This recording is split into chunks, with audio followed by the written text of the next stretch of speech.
Les objectifs qu'on nous avait demandés étaient de présenter en quoi était la simulation, l'apport de la simulation en santé et quelle était l'expérience que nous on en avait au niveau toulousain. Et puis après on verra un petit peu les propositions d'organisation régionale, voire interrégionale en ce qui concerne la simulation en santé. On va commencer par se présenter déjà. Donc moi je suis le docteur Rouzé-Serfon, je suis médecin urgentiste sur le CHU de Toulouse et je suis le responsable pédagogique de l'Institut toulousain de simulation en santé. Je vais passer pour que mes collègues puissent se présenter.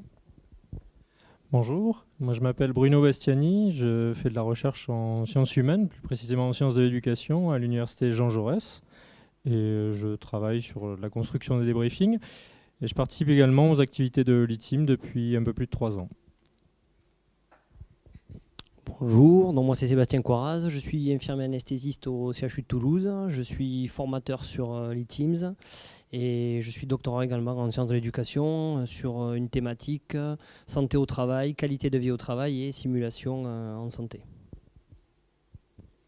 Anne Vité, je suis directeur adjoint au CHU en charge de la e-santé et des affaires juridiques plus récemment. Je suis membre du conseil scientifique de l'université d'été de la e-santé et voilà, j'avais proposé cette thématique de la simulation au conseil scientifique pour cette université parce qu'il m'avait semblé que c'était intéressant depuis l'ouverture de l'ITSIM de présenter un petit peu ce qui était fait et les objectifs et comment ça se faisait en pratique. Alors, j'enchaîne puisque j'ai le plaisir et la joie d'ouvrir cet atelier. Donc, comme je l'ai dit, c'est une thématique que j'avais présentée parce que moi, j'avais découvert le centre à l'occasion de l'inauguration en novembre 2015, que j'avais vraiment été impressionnée dans le bon sens par ce qui s'y faisait. Donc voilà, il m'avait semblé important de vous le présenter aujourd'hui, enfin que l'équipe puisse le présenter aujourd'hui, puisque c'est une des recommandations de la HAS qui prône cette méthode de formation par la simulation et qui résume ça sous une phrase « jamais la première fois sur le patient ». Et cette présentation s'inscrit également dans le cadre d'un partenariat qu'on a lancé d'ailleurs à peu près à la même période, en fin 2014, avec Airbus, et dont un des groupes de travail porte sur la simulation. L'idée étant, dans ce partenariat entre CHU et Airbus, que chacun puisse apporter son expérience. Donc Airbus nous apporter sa connaissance, notamment dans ce qui est le domaine de la simulation des procédures au CHU, et inversement, que le CHU puisse apporter son expérience à Airbus, notamment par exemple dans le domaine de la santé des pilotes.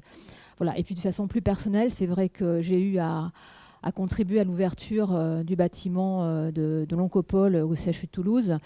Et je me suis dit que ça serait bien d'avoir des essais et des simulations avant de prendre les patients en charge réellement.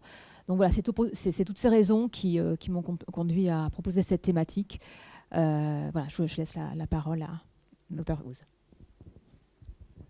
Alors ce qu'on va vous proposer un petit peu, c'est quelque chose d'assez convivial et de voir un petit peu ce que vous êtes venu chercher. Nous, on a préparé bien sûr derrière cet atelier pour essayer de répondre au maximum à vos questions. Ce que je vous propose, si vous êtes d'accord, c'est de commencer par juste une petite introduction que va nous faire Bruno Bastiani sur l'histoire de la simulation. Pourquoi est-ce qu'on est arrivé, nous, aujourd'hui, à la simulation en santé.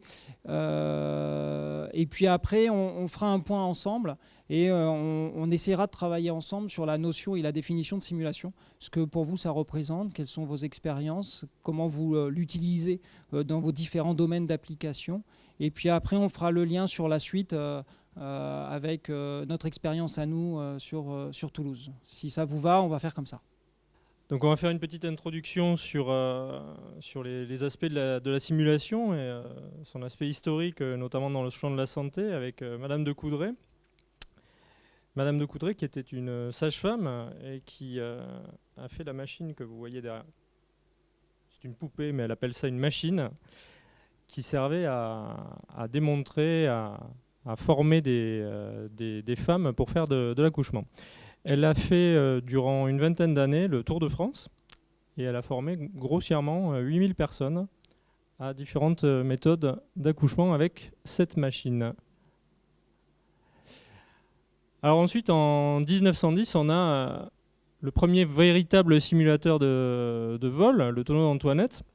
Comme vous pouvez le voir, c'est un bête tonneau coupé en deux avec des jantes tout autour qui vont activer des câbles pour simuler en fait les mouvements de l'avion en vol et essayer de s'adapter aux réactions du pilote. Et puis, en 1929, on va avoir le même type de mécanisme avec le Link Trainer, mais qui lui va être automatisé et qui va avoir un fonctionnement inactif avec les réactions du pilote, c'est-à-dire qu'il va réagir de façon autonome aux réactions du pilote dans l'action de simulation. En 1960, on a la société Laerdal, qui historiquement est un constructeur de voitures en plastique thermomoulé, qui va se réorienter sa stratégie économique pour construire des simulateurs en santé. Ici, je vous ai mis cette image que vous connaissez peut-être, qu'on appelle l'inconnu de la Seine. L'inconnu de la Seine, qui est un masque mortuaire qui a servi de modèle pour le premier visage. On ne le voit pas très bien sur cette image-là, mais c'est le premier modèle de simulateur Laerdal qui a été inspiré de ce visage-là. Et puis on va passer à qu'est-ce que la simulation? Homer, this is an exact replica of your workstation. Now we're going to simulate a power surge in core sector 8. What the hell are you talking about? What do I do? What do I do? In the name of God, you've got to tell me! Relax, it's just a simulator. Nothing can go wrong. Just poke blindly at the controls until they let you go.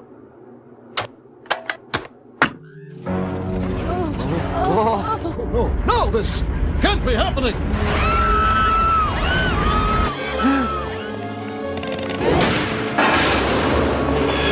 For the love of God, sir, there are 2 seats. I like to put my feet up.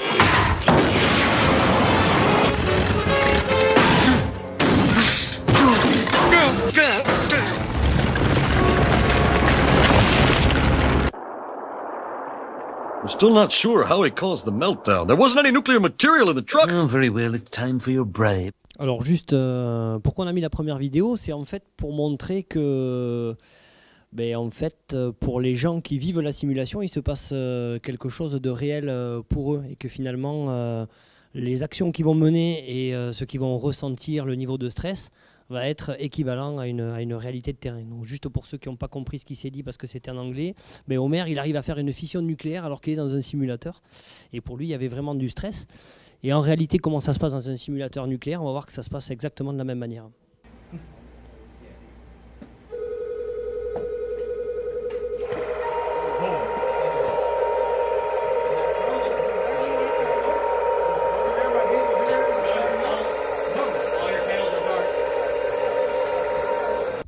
L'idée, c'était de vous faire travailler. On vous a mis la définition de qu'est-ce que la simulation en santé. Je vous laisse la lire tranquillement. Donc, c'est une définition qui date de 2009, qui est une définition issue de la littérature anglo-saxonne. Et c'est là où on va ouvrir le débat. Pour vous, est-ce que cette définition est adaptée? Qu'est-ce qu'elle représente? Est-ce que ça pourrait correspondre à vos modes d'application ou pas? Est-ce qu'il manque des choses dans cette définition? Et c'est là où on ouvre le débat. Elle a le mérite d'exister pour nous, ce qui est extrêmement important pour déjà avoir une base commune. Par contre, pour nous, elle est extrêmement insuffisante. Alors, à votre avis? Alors, moi, ce qui me frappe, c'est que, en fait, cette définition, elle est uniquement, entre guillemets, à l'usage des équipes de professionnels de santé. Et moi, j'ai travaillé beaucoup dans la santé à domicile.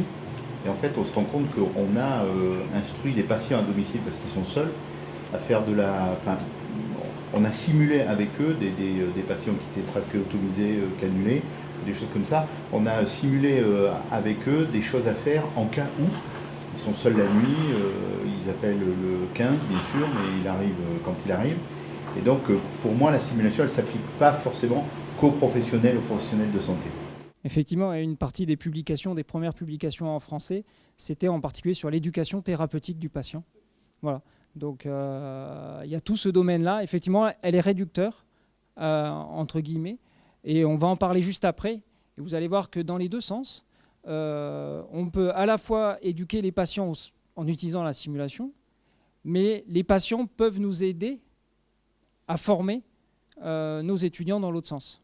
Donc ça peut être un partenariat entre les deux, on en parlera juste après. Est-ce que vous avez d'autres remarques là-dessus? Ou plus généralement, pour vous, comment est-ce que vous imaginez la simulation? Moi, je pense que ce qui peut-être ne transparaît pas sur cette définition-là, c'est la notion de reprendre en fait ce qui est fait, de débriefing en fait, parce qu'on parle d'enseignement, mais c'est vrai que pour moi, je suis formatrice, et du coup, avec des étudiants paramédicaux, et du coup, l'important, à mon sens, c'est certes le temps de simulation, mais c'est surtout ce qui en est fait en fait par la suite. Et peut-être que c'est ce qui manque. Ouais, exactement. Je pense qu'on partage votre avis et on verra qu'effectivement sur le temps en général, on va vous montrer un petit peu les différents temps d'une séance de simulation. Et le temps principal, c'est le moment où on va, on en parlait un peu, faire entre guillemets du débriefing. Alors on peut appeler ça comme on veut, mais du débriefing et discuter et essayer de trouver des pistes d'amélioration autour de ça. Et ce temps-là n'est pas. Alors que c'est le temps essentiel de l'apprentissage ou en tout cas de l'amélioration des pratiques. Je peux lâcher le mot? Évaluation. C'est pour ça, débriefing. Quelle est la place du débriefing? Est-ce qu'on parle évaluation? Est-ce qu'on parle, certification? Comme les pilotes en aéronautique? Bah oui, ça paraîtrait le minimum, parce que l'aéronautique c'est dangereux, on le sait, enfin sérieux on va dire, la santé aussi. Et justement, est-ce qu'il y a des systèmes d'évaluation de la simulation où ils sont en construction, c'est régi de quelle manière? Pour l'instant, en France, on n'a pas d'évaluation certificative, on n'a pas de domaine, on en parlera juste après. On est, comme dans tout domaine de formation, on est sur du développement professionnel continu qui amène des points, mais où il n'y a pas, comme dans les pilotes, où vous passez dans une situation, une grille d'évaluation qui vous certifie avec un point qui vous dit, ben voilà, vous êtes apte ou vous n'êtes pas apte. En France, ça n'existe pas. Voilà. Nord-Amérique, ça existe. Voilà. La question est de savoir ce qu'on veut faire de la simulation et est-ce que pouvoir évaluer une personne watch-on sur une situation à un instant T représente la totalité de sa compétence. Et c'est ça où est le souci, en fait. Voilà. Le deuxième approche, c'est pour ça qu'on travaille beaucoup avec Airbus, c'est est-ce que c'est tout à fait pareil un pilote derrière des apports cognitifs que lui fournit la machine qu'une équipe médicale ou paramédicale en lien avec un malade qui est évolutif et avec d'autres signes cognitifs qui viennent à eux pour donner des signaux d'alarme. Voilà. Alors tu donneras une définition après. En général, c'est un pilote, il part d'une situation normale, on lui demande d'arriver à une situation normale et d'atterrir. Si on prend l'analogie en médecine, on part d'une situation anormale et on veut essayer de la rendre normale. Donc il y a quand même un gros concept qui est différent et donc une approche dans l'évaluation qui va être très différente. Et ça, c'est un souci, mais on y travaille beaucoup. C'est un des axes de recherche. Est-ce que vous avez d'autres domaines? Et puis vous allez voir, en fait, sur ce qu'on a abordé, on va essayer de vous le développer. On va vous montrer des films peut-être. On a une ou deux petits films à vous montrer sur ce qu'on fait à Toulouse. On reparlera certification, on reparlera évaluation. On va également parler réseau. Vous allez voir, on travaille en réseau dans différents domaines. Est-ce que vous avez d'autres choses que vous inspirent? On a gardé un notion de débriefing, certification. On continue, on va voir, on va vous dérouler un petit peu notre diaporama. Alors cette diapo, c'est pour reprendre la machine de Madame de Coudray. Et effectivement, il y a quand même un énorme effet de mode à la simulation. Donc là, c'est pour prendre le contre-pied, c'est pour dire en fait, on est en train de découvrir la simulation. Et en fait, pas du tout, on en fait depuis des années. Et encore, on vous a fait la version courte parce qu'on a commencé fin 18e siècle. Mais en fait, déjà, les gladiateurs s'entraînaient avec des mannequins. Il y avait les quintaines pour s'entraîner pour les chevaliers, voilà, pour les combats. Donc en fait, c'est pas... Comment ? Le Béourt aussi. Voilà, donc en fait la simulation c'est pas quelque chose qui est vraiment nouveau. Par contre ce qui est nouveau c'est qu'on s'y intéresse et surtout qu'il y a eu une conjonction avec l'évolution de la technologie qui permet de faire des mannequins quand même particulièrement réalistes, et on le voit bien sur les photos, c'est pas du tout la même chose ce que vous avez à gauche et à droite. Et alors par contre demain, là, tout est imaginable. C'est exactement ce qu'on disait par rapport à l'intelligence artificielle. Demain, on va voir arriver des choses comme la réalité augmentée ou la réalité virtuelle. Et là, ça ouvre un champ des possibles qui est extraordinaire. La limite, c'est votre imagination.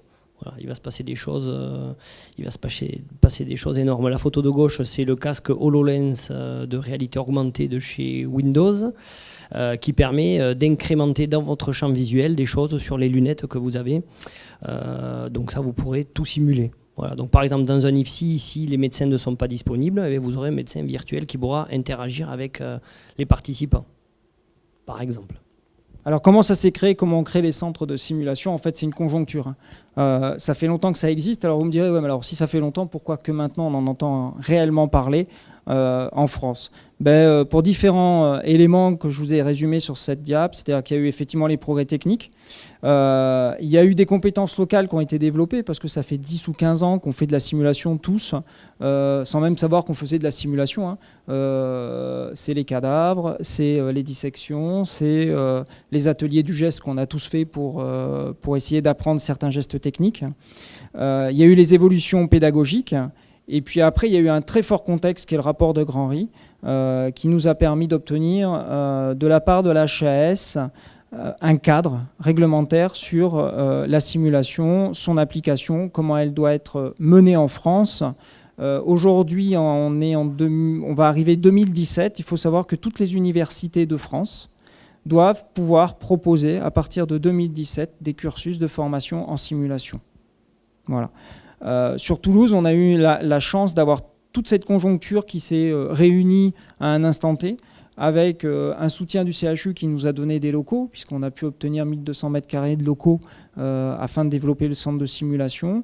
Et puis, vous savez, il y a une enveloppe globale maintenant qui a été mise en place au niveau national par les ARS, qui est de 8,2 millions d'euros. Voilà. Et le nerf de la guerre, il est là. Et cette somme-là est redistribuée sur l'ensemble du territoire par l'ensemble des ARS, sous bien sûr un soutien de projets et des vrais projets et souvent des projets régionaux. Voilà.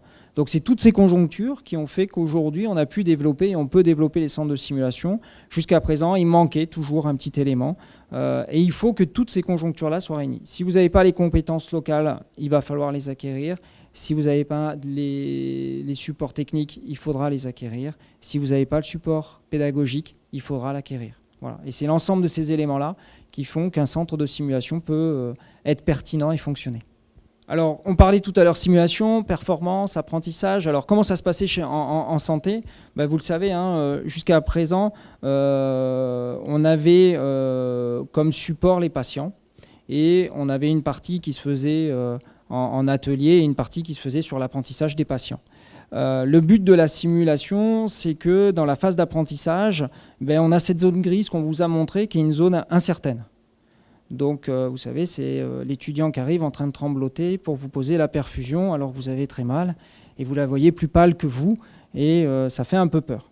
Et cette zone grise-là, la simulation va essayer de la décaler et de faire en sorte que lorsque l'étudiant ou la personne en apprentissage vient sur le patient, on est déjà sur la zone rouge, c'est-à-dire qu'on est déjà sur un niveau acceptable d'expertise lui permettant de réaliser un geste non dangereux pour le patient. Il reste une marge d'apprentissage, oui, mais qui est plus dangereux pour le patient. L'exemple récent, c'est tout ce que vous avez entendu sur les touchés pelviens. Aujourd'hui, on est en 2016, on ne peut pas entendre que les gens se fassent la main sur des patients. Les patients, ce n'est pas des cobayes, alors que justement, des sociétés construisent des simulateurs complètement adaptés et tout à fait réalistes. Alors, je vais vous présenter succinctement, mais qu'on ait au moins un socle commun de connaissances sur les différentes modalités de simulation. Parce que c'est pareil, la simulation, ça regroupe tellement de choses. Ça va effectivement, comme l'a dit Charles-Henri, de ce qui se fait sur des cadavres, sur l'expérimentation animale et sur plein d'autres choses. Donc, je vais rapidement vous présenter les différentes modalités pour voir qu'en fait, il y a des choses qui devront être faites obligatoirement dans des centres de simulation de niveau 3. Donc ça, Charles-Henri vous expliquera à la fin les différents niveaux de centres de simulation qu'il peut y avoir. Donc tout simplement, si on veut faire de la simulation sur un simulateur de laparoscopie qui coûte 300 000 €, il va peut-être falloir venir à Toulouse, parce que tous les centres de simulation ne pourront pas se payer ce genre de dispositif. Voilà. En revanche, pour faire de la consultation d'annonce, avec un iPad et une GoPro, avec entre 500 et 1000 €, vous pouvez en faire un petit peu partout. Voilà. D'où l'intérêt de connaître les différentes modalités de simulation. Alors tout d'abord, il y a le patient standardisé. Donc le patient standardisé, ça a été créé par Gordon dans les années 60. Ça, c'est tout ce qu'on a, tout le monde l'a expérimenté, c'est les cas concrets avec quelqu'un qui joue le patient. Et l'intérêt du patient standardisé, c'est le côté reproductible des choses. Et aujourd'hui, notamment avec la réingénierie des formations paramédicales, les stages ne peuvent pas garantir, le cursus expérientiel lors des stages ne peut pas garantir l'exhaustivité des cas. Donc si par exemple à la sortie de l'IFSI, on veut que tous les étudiants aient vu un patient en état de mal asthmatique, c'est pas possible. Ce n'est pas possible. Voilà. Donc aujourd'hui, il faut passer par la simulation et du patient standardisé. Et là, par contre, de manière calibrée, sécurisée, reproductible, tous les étudiants peuvent passer sur le même cas. Voilà. Après, vous avez le patient instructeur. Donc ça, c'est la même méthode que le patient standardisé, sauf qu'au lieu que ce soit un acteur ou quelqu'un de l'équipe pédagogique, c'est carrément le patient qui vient pour présenter sa pathologie. Donc par exemple, un insuffisant rénal qui vient pour présenter sa fistule. Voilà, et tous les étudiants qui doivent tester la fistule, au lieu de leur expliquer, ils viennent vraiment et ils discutent avec le patient qui présente sa pathologie. Alors le jeu de rôle ou consultation d'annonce ou consultation de mauvaises nouvelles, ça aussi c'est ce que je vous ai dit en termes de coûts, on peut en faire vraiment partout.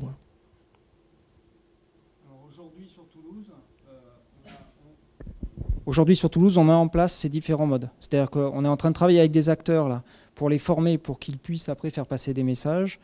On parlait d'éducation thérapeutique tout à l'heure. Le retour, c'est d'avoir des patients qui puissent également essayer de travailler avec nous sur ces différents domaines. Et sur le groupe annonce, on a monté un groupe de travail au sein du CHU pour tout ce qui était annonce, qu'on se mette d'accord sur le socle commun de qu'est-ce qu'une annonce en santé, annonce de mauvaises nouvelles ou annonce autre. Et donc c'est pluriprofessionnel et interdisciplinaire. Et on essaye de monter les acteurs, de former les acteurs pour partir sur cette partie annonce. Voilà. Aujourd'hui, il faut savoir qu'un étudiant en médecine, infirmier peut-être un peu plus, mais pas beaucoup plus, est très peu formé à l'annonce. Et la première annonce, voilà, enfin moi en médecine d'urgence, lorsqu'il faut annoncer le décès d'un patient ou une limitation thérapeutique, on l'apprend face aux familles avec le senior devant. Ce qui n'est peut-être pas le meilleur endroit pour apprendre aujourd'hui l'annonce. Voilà. Donc on se cantonne à essayer de créer quelque chose autour de ça.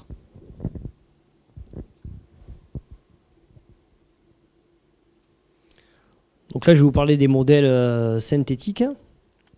Donc la simulation procédurale, là, c'est pour apprendre des gestes techniques. Là, c'est pareil. Alors, on n'a pas de partenariat avec les sociétés qui vendent les simulateurs, mais vous avez l'ARDAL, par exemple, qui s'est spécialisé. Et maintenant, vous avez un simulateur de procédure pour quasiment tous les gestes techniques. Donc la pose de voie veineuse périphérique, la péridurale, enfin, tous les gestes techniques ont maintenant leur simulateur. Les mannequins corps entiers ou la simulation pleine échelle. Alors on était en plus sur mannequin corps entier haute fidélité et sur une modalité particulière, c'est de la simulation in situ, c'est-à-dire que certains mannequins peuvent se déplacer directement sur le lieu de travail. Voilà, ça a encore un autre impact et ça teste encore d'autres choses. C'est-à-dire qu'en plus d'avoir des compétences techniques et non techniques, on va tester les organisations. Donc là, on a bien vu, dans les objectifs pédagogiques, il y avait l'appel à l'aide. Vous avez un agent qui appelle à l'aide, qui derrière transmet, appelle le médecin. Donc on peut tester la façon dont, dans cette réanimation, on appelle à l'aide et comment le médecin est averti qu'il y a un problème au sein de la structure. Une autre modalité, c'est la réalité virtuelle. Donc ça, c'est ce que je vous ai dit, demain, ça va exploser, il va se passer plein de choses en réalité virtuelle. De la réalité virtuelle augmentée, c'est-à-dire le problème de la réalité virtuelle, c'est que justement c'est virtuel et il n'y a pas tout le côté sensoriel. Le toucher, en fait, n'est pas stimulé au moment de ce mode de simulation.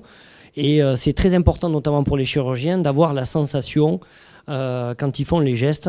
Et donc il y a des simulateurs de procédures, notamment c'est ce que vous avez là, le simulateur de la paroscopie. Et donc quand on touche les organes, on a vraiment un retour de force, comme sur les jeux vidéo avec les volants qu'on a pour jouer un jeu tout simple de voiture. Et bien c'est la même chose, ils sentent les organes quand ils les touchent avec les pinces. De réalité virtuelle immersive. Voilà, donc ça c'est avec des casques, donc vraiment quand vous tournez la tête il se passe plein de choses, mais c'est pareil, il n'y a pas le côté sensoriel du toucher. Des serious games, donc là ça nécessite ce qu'on appelle de la gamification, c'est-à-dire en plus de l'activité de soins, eh bien, il faut que ce soit un petit peu ludique et que finalement à travers le jeu il y ait aussi de l'apprentissage. Donc on est là surtout sur des compétences non techniques ou de l'organisationnel. Les modèles mixtes. Donc là, on mélange à la fois du patient standardisé sur lequel on va mettre une prothèse. En haut à droite, vous avez une prothèse par rapport à ce que vous disiez pour les patients trachéotomisés, soit pour faire de l'éducation thérapeutique pour eux, pour les familles.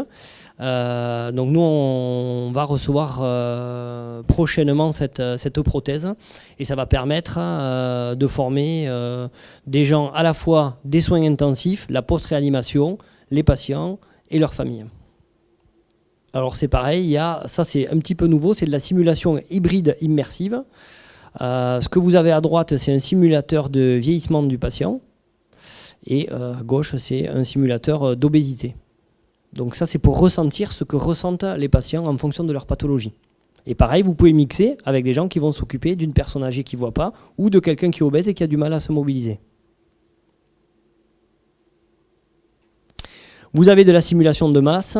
Malheureusement, avec les événements récents et l'euro, il a fallu se former à de la simulation de masse pluriprofessionnelle interservice. Donc ça, c'est pareil, si on ne se forme pas avant, le jour où ça arrive, c'est un peu compliqué pour se coordonner. Alors là, on vous présente avec cette diapo le fonctionnement d'une séance de simulation. Alors, comme vous le voyez, il y a 4 étapes. La première va être le pré-briefing, où on va présenter un petit peu le matériel, le lieu où va se passer la simulation. La deuxième, ça va être le briefing, où on va présenter le cas en lui-même à l'équipe qui va passer.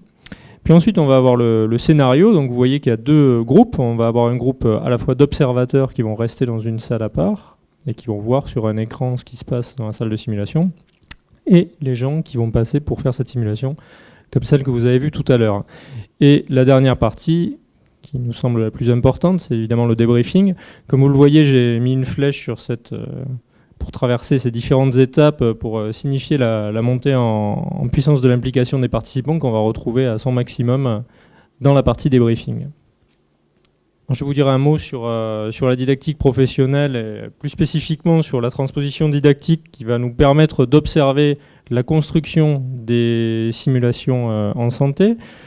Je vais passer assez rapidement, mais on a 2 aspects qui sont importants, la transposition didactique externe et la transposition didactique interne, qui l'une va se retrouver dans la construction du scénario en lui-même pour implémenter les aspects non techniques qu'on va travailler. Et d'autre part, donc la transposition didactique interne qui va nous servir à structurer la partie scénario et la partie débriefing. Donc là, vous avez vu, on a beaucoup d'outils pour faire la simulation. Chaque outil va nous servir en fonction des objectifs que vous vous êtes fixés. Et on va définir sur le fonctionnement des centres de simulation une répartition et une modalité de fonctionnement en fonction des objectifs que chaque centre s'est fixé, de ses besoins. Donc il faut qu'il y ait une analyse des besoins. Et puis derrière, qu'est-ce qu'on met au vu des objectifs sur le patient Parce qu'il ne faut pas oublier quand même que l'objectif, c'est d'améliorer la qualité des patients. Enfin, en tout cas, le nôtre, c'est celui-là. Donc il va falloir avoir un feedback et un retour sur simulation et patient. Et donc la seule manière de le faire, c'est de pouvoir mettre des critères d'évaluation de nos actions de formation par simulation dans nos organismes de santé. Donc je vais vous présenter rapidement les recommandations de l'HAS. En fait, ils ont divisé ça en 3 centres. Voilà, 3 niveaux de centres, et chaque centre est réparti en fonction de ce qu'ils doivent faire sur le plan pédagogique, ce qu'ils doivent proposer sur le plan des ressources humaines, ce qu'ils doivent proposer sur le plan des ressources techniques et des moyens mis à disposition. Sur tout ce qu'on vous a présenté, par expérience maintenant sur la simulation, le plus difficile, et si vous regardez bien, là, juste sans lire, mais regardez la proportion que prend les ressources humaines par rapport aux autres. Ben, vous avez tout compris sur l'enjeu des centres de simulation. Le centre de simulation, ce n'est pas un super mannequin qui coûte très cher. Ce n'est pas du super matériel qui va rester dans un placard. Ça va être des gens. Un centre de simulation, il va vivre avec des formateurs et des ressources. Déjà, si vous avez vu, en fonction de vos conditions et de vos objectifs pédagogiques, vous pouvez trouver dans toutes les techniques pédagogiques qu'on vous a démontrées de quoi atteindre vos objectifs dans 90% des cas, sans forcément avoir un simulateur très cher. Alors, je ne suis peut-être pas très copain avec mes collègues qui font des simulateurs très chers, j'en suis navré, mais si vous prenez un bon patient simulé hybride avec des objectifs, vous allez probablement déjà coiffer 90% de nos objectifs à atteindre en termes de formation et surtout d'amélioration de soins, puisqu'on sait que la plupart des problématiques que l'on a sur les erreurs médicales, elles sont liées à des problèmes de communication. Que la plupart des problématiques que l'on a sur les domaines de la santé, c'est la relation à l'autre et la relation au patient. Et ça, on sait très bien que nos simulateurs synthétiques qu'on vous a présentés sont très mauvais pour faire ça. Par contre, ce qui est très bon, c'est des acteurs, c'est des patients simulés. Donc si vous arrivez à créer les ressources humaines autour de ça, c'est là où vous allez atteindre un objectif très important et qui nous semble assez pertinent. Après, il faut des simulateurs sophistiqués pour certains domaines. Voilà. En anesthésie et réanimation, il y a tous les gestes techniques que vous ne pourrez pas faire. Donc si c'est travailler sur la mise en place au moment d'un geste technique, sur de la communication autour d'une action, il vous faut un simulateur. D'accord ? Ça, c'est important. Mais il faut vraiment viser qu'est-ce que je veux faire, quel est mon objectif pédagogique, quel est mon critère d'évaluation, et après, vous choisissez votre outil. Souvent, on a eu tendance à faire très souvent l'inverse au départ, ce qui était la même chose dans l'aéronautique quand ils nous ont fait leur feedback, puisqu'on travaillait avec eux, ils nous ont dit, voilà, faites pas les mêmes erreurs que nous. En fait, on a lâché la partie avionique à des simulateurs et à des ingénieurs qui faisaient que de l'informatique et que de la simulation, et on a oublié le côté pédagogique. Donc on nous a vendu des simulateurs qui coûtent des millions d'euros pour atteindre des objectifs qu'on aurait pu atteindre avec des simulateurs qui coûtaient 100 000 euros. Voilà. Donc attention, le danger, ils nous ont dit, faites pas les mêmes erreurs que nous, gardez le contrôle sur quel outil pour quel objectif pédagogique. Et oui, probablement, il faut des simulateurs très chers pour certaines typologies, et il faut se regrouper pour ça. Mais par contre, il y a plein d'autres choses qu'on va pouvoir répartir. Et c'est pour ça que l'HAS a fait un très bon travail dans ce sens-là. C'est que comment on se répartit la charge de travail, comment on se répartit nos actions de formation. Et vas-y, tu peux aller sur l'autre. Et en fait, c'est la mise en réseau. Il faut travailler en réseau. Il ne faut pas qu'il y ait un centre qui travaille tout seul. La puissance, c'est de travailler tous ensemble et on se répartit nos actions de formation. Et comme ça, on répartit la charge et les objectifs sur l'ensemble d'une partie du territoire. Et là, on devient pertinent. Alors, c'est un petit peu ce que disaient Sébastien et Bruno tout à l'heure. Si vous avez besoin d'aller sur une action extrêmement ciblée qui coûte très cher, qui concerne 50 chirurgiens dans une technique hyper spécifique en France, c'est un centre qui doit le faire. Par contre, si vous êtes sur de la simulation qui va toucher un très large public et qui doit être faite dans certaines structures, tout à l'heure on parlait simulation in situ, il va falloir que tous les hôpitaux proposent la simulation in situ. C'est évident.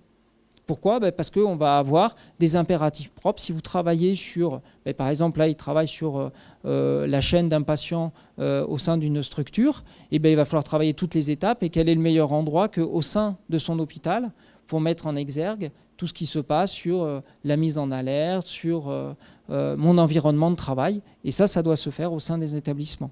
Si on le délocalise, c'est un autre objectif, mais on sera plus sur le travail au sein de l'établissement.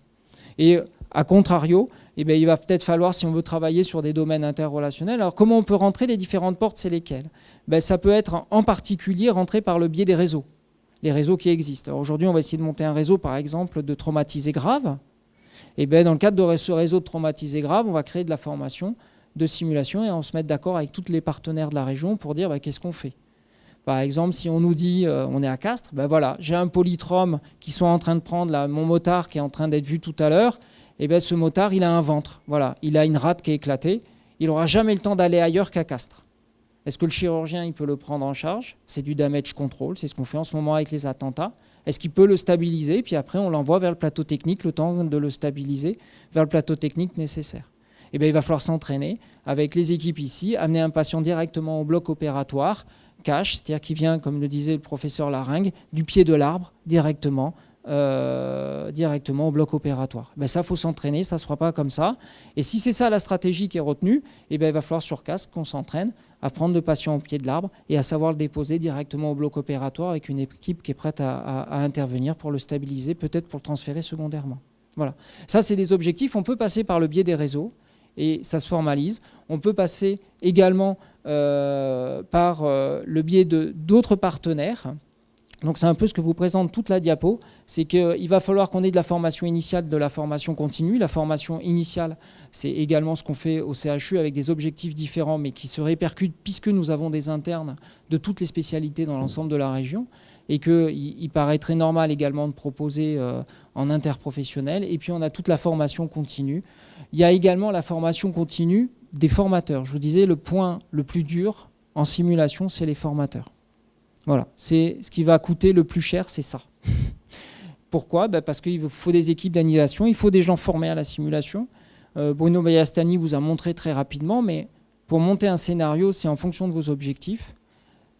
80% ou 90% de la séquence de simulation se passe avant, en temps de préparation. Voilà, donc si vous avez une séquence qui dure une journée, c'est une semaine de travail complet avant à préparer votre séance. Il faut monter les objectifs, monter le scénario, tester le scénario, être à jour du matériel, tout organiser, préparer la salle, etc. Voilà. Donc, en termes de formation de formateurs, là aussi, on a une stratégie régionale. Aujourd'hui, ce qui existe, on a monté un DU sur Toulouse, un DU de simulation en santé pour les formateurs. On fait de la formation continue et on travaille avec le CIM. Donc, il y a une formation en octobre de le CIM, qui est une société européenne de simulation, pour devenir formateur européen. On se met également dans une dynamique un petit peu au-delà. Et vous allez voir, les partenaires vont bien au-delà de ce qu'on a l'habitude de faire. Donc il y a aussi des formateurs avec un apport pédagogique. C'est pour ça qu'on travaille avec l'université Jean Jaurès, que représente Bruno Baiastani aujourd'hui, parce que il y a le côté didactique professionnel qui vous a présenté. On est tous des soignants et on peut apporter notre plus-value, mais il faut également apprendre à enseigner. Et ça c'est l'université qui nous aide. Et puis après, on va chercher des partenaires loin.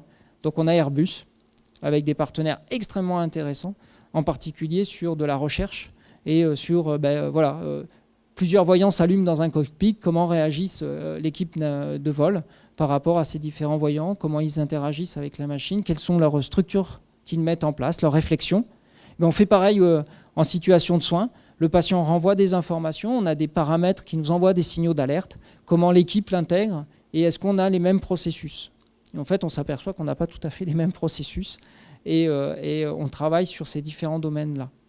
Voilà. Vous m'interrompez si vous posez des questions. Là, vous avez parlé des partenaires comme Airbus, comme l'université. Vous parlez de la traumato, c'est une activité un peu, je dirais, courante.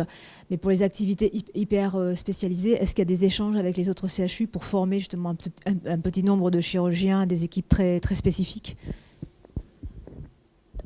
Alors, hop, est-ce que je l'ai derrière? Voilà, vous voyez, vous enchaînez parfaitement. Donc aujourd'hui, en fait, on a ça c'est l'ensemble des universités et tous les points que vous voyez, ce sont les centres avec lesquels on travaille.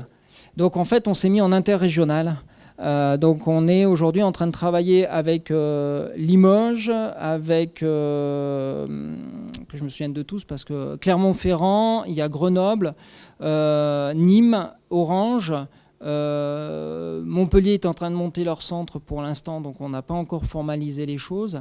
Et l'objectif, c'est de travailler tous ensemble sur 3 aspects. Un, tout ce qui est formation, effectivement, se répartir les différents types de formations.